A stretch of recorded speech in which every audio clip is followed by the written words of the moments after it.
kodwa ke bahlali into enhle iyanconywa ne into iyanconywa ungancomi mina kaloku ungancomi mina ngifuna besaqodzele ngesigqobzela iSharks abahlali nabathe nqa wathi gqinge onke ngebhokobhoko funeka bamtshintsha i-seasons enyakeni zeshintsha funeka xa base imabhokobhoko siyawakhumbula bahlale as much as wakhumbula amabhokobhoko Six Nations ziyaqhuba yona and ziyankalana straight kubi Jamaica State. So that's the reason uba sisafaka ibhokobhoko, otherwise asilinxibi ibhokobhoko off season hayi yenziwa into leyo bubugroova ngayo Box Friday engekho ibox ugroova njani ngayo soze nenzele sense leyo ayikho right Jamaica State. But ke kwathini ke kulo 30-19 wakho 30-19 second game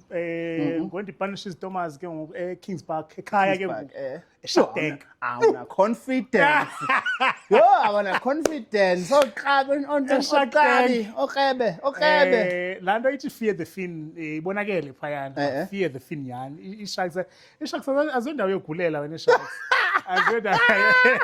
azondawo yodlalela iSharks zafika iZomas and again umuntu becinga hama ibe mistake benziwe iZomas no edropile athetha ku TikTok ke ba no siyabuya siziZomas asimadlala 8 games unbeaten nje basibethe 2 in a row iSharks wesilahlilo ke iSharks impahla bathi wathi ulanduka wathi ngobhaka yathi bensatsho Jamaica State abindele watermelon hayi mina ndizatyela watermelon ngolahlobo bentya ngalo iZomas. Look, key standout performers kula game iZomas neSharks. Awona beSharks team. Abahlali kuthiwa uJaden Hendricks noJordan Hendricks.